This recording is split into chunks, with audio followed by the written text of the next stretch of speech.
Helo, dych chi'n mwynhau eich diwrnod? Wyt ti'n mwynhau? Dwi'n mwynhau. Dyma beth sydd ar y raglen heddiw. Les Barker ydy ein dysgwr yr wythnos. Mae'r Jack a Delith nôl yn y 80au. Am hanes efo Eilir Jones. Mwy gan Wyn Evans. Mi fydd Nancy'n dangos i ni sut i wneud roliau Celsig. Bydd Adam Gilder a Taffman nôl. A byddwn ni'n gofyn i Clayton Reid beth ti'n wisgo heddiw.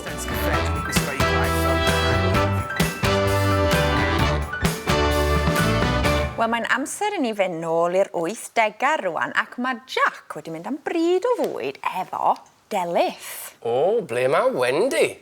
Bachgen drwg.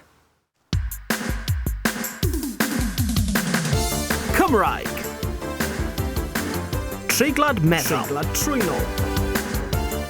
Dwi'n hoffi coffi.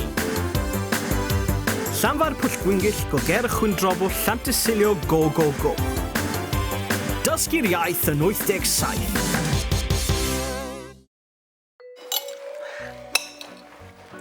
A dyna ddywedais i, Gwilym, os taw dyna'r ddel gorau sydd gyda ti, a ti wedi cael drws ar doldi, y paish. O, arbennig. O, Delith. O, bendigedig. Mwy o wyn? Yeah, please.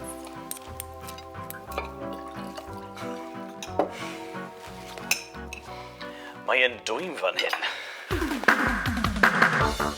Twym fan hyn. Hot in here.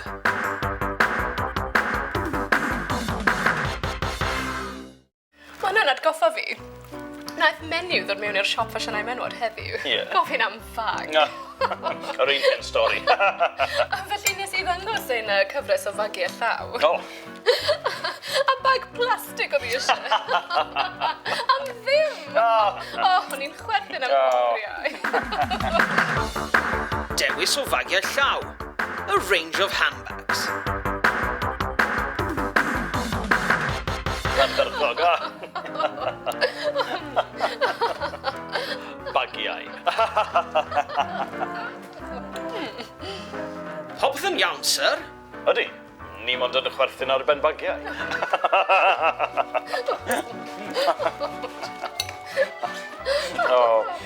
Dyna beth dwi'n hoffi amdano ti, Delith. Fydde Wendy byth yn chwerthin ar ben joke busnes. Joke business. A hilariously well-timed business joke. Mae'n braf cael ymlacio ar ôl diwrnod caled y fusnes. Siarad am fusnes. Busnes. Wyt ti eisiau dod nôl i'r siop fasiynau menwod? Ydw. Mae'r cig ma'n flasus. Ydy, ond mae mor dwym fan hyn. Dwi ti ddim yn edrych yn dda iawn, Jack. O, mae fe mor dwym. Jack? Mor dwym. Jack? Jack? Jack? O! Jack! Jack! Ambulance, please! Gwenydd, ambulance, gloi! A gewch o hwn i ffwrdd, dwi ddim yn bwyta gwenydd. Ddim yn bwyta gwenydd. A fashionable wheat allergy. Dysgu'r iaith yn 87. Jack Drian. Oh, imagine passing out when you're out on a date. It happens to the best of us. Digwydd I ti? Yeah, couple of Reit, times. mae'n dysgwr yr wythnos ni, yr wythnos hon yn dod o Fanceinion. Yeah, Les Barker sy'n byw nawr yn Wrexham. Les Barker dwi'n dod o Fanceinion yn reithiol, a dyn ni'n Mwlch Gwynwan, lle dwi'n byw. Mae lle mae mor hyfryd. Ar ôl byw yn Fanceinion am bron 60 mlynedd yn canol y dre. Mae'n wych I edrych tu allan o'r olygfa na, bob dydd.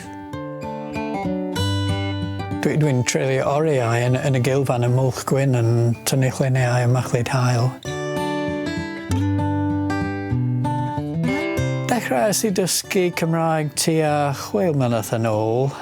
Teimlos I dyletswydd Hwb Sul I ddysgu'r iaith. Dwi'n byw yn Cymru, felly ddylwn I dysgu Cymraeg. Y gair pwysicaf ydy mwynhad. Mae'n pwysig bod ti'n mwynhad dysgu Cymraeg. Mae'r iaith yn anodd, ond os wyt ti'n mwynhau dysgu, sdim ots. Y peth anodda yw treigladau. Mae yna cymaint ohonyn nhw. Mae yna tua hanner dozen mewn bob brawddeg. Mae'n anodd cael bob un ohonyn nhw yn gywir bob tro. Words mutate. Those that ought to start with an M will start with an F instead. B can change to F or M. It's a bit of a mugger, as has often been said. Dechreuais I barddoni yn gyhoeddus tua 1975 a dwi wedi bod yn fardd llawn amser ers yr 80au. Felly, ar ôl I mi ddod I Gymru, roedd hi'n naturiol I ceisio wneud yr un peth yn Gymraeg. I like to be out in the country, to give civilization the slip. Hear the crisp, simple sound of the farmyard, the one-legged horse going clip.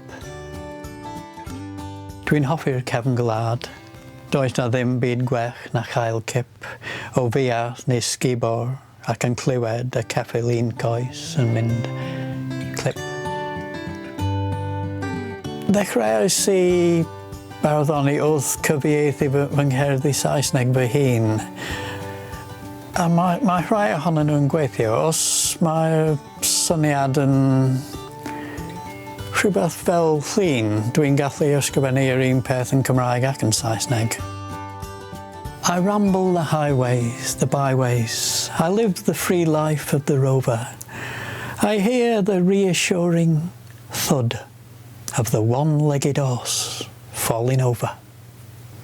Does dim byd gwech yn y Hydref, na chwydro mynyddoedd mawr, a chlywed y sain go gysurol o'r ceffil un coes yn syrthu o'i lawr.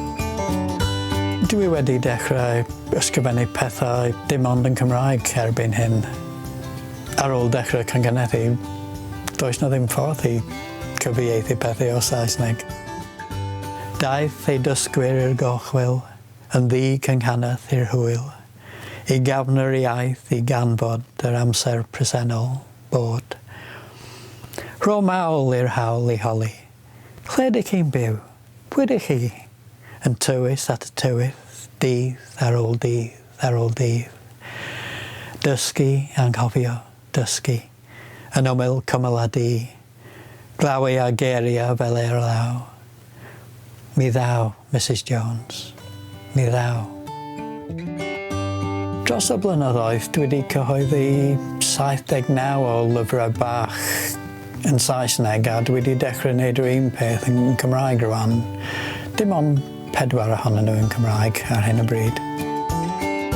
Dwi wedi bod yn ffodus iawn a dwi wedi ennill 2 gadair yn barod. Un ar gyfer Stomp Tegengl 2 flynedd yn ôl ac un ar gyfer Eisteddfod y Dysgwyr Gogledd Dwyrain Cymru y llynedd. Dwi'n yn siŵr os dwi'n heiddi y gadeiriau, dwi'n hapus iawn I gael nhw. Neis. Ei, a rhywun arall yn neis, Maria Batholdi. Mae hi'n byw yn America a nath hi gysylltu efo ni I ddweud wrthon ni beth oedd ei hoff eiriau hi. Shimei Hwb, Maria dwi, Americanus dwi a Dysgwr dwi. A mae fy hoff gair yn Gymraeg ydy popty ping. Mae'n gair hapus iawn a doniol iawn hefyd. Dwi'n dweud wrth fy ffrindiau I gyd am y gair popty ping, dydyn nhw ddim yn siarad Cymraeg o gwbl, ond mae nhw'n hoffi popty ping. Un peth arall, dwi'n hoffi pili pala hefyd, fel ti, Matt. Hwyl! Yn gywir, I do like pili pala. Mae'n pili pala. air neis, yn dydi?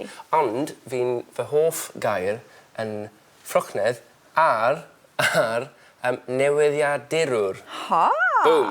Dwi'n licio sibrwd. Sibrwd. A sisial. Ghosts. A mirmir. Mirmir. Beth yw mirmir? Myrmyr. No, myrmyr. So, sounds so much nicer in Gymraeg. Myrmyr. Myrmyr. Okay, I like that one, yeah. Ma'n neis Okay, yn you dydi? can have that. Diolch. Beth bynnag. Egwyl? Syniad da, dwi'n meddwl.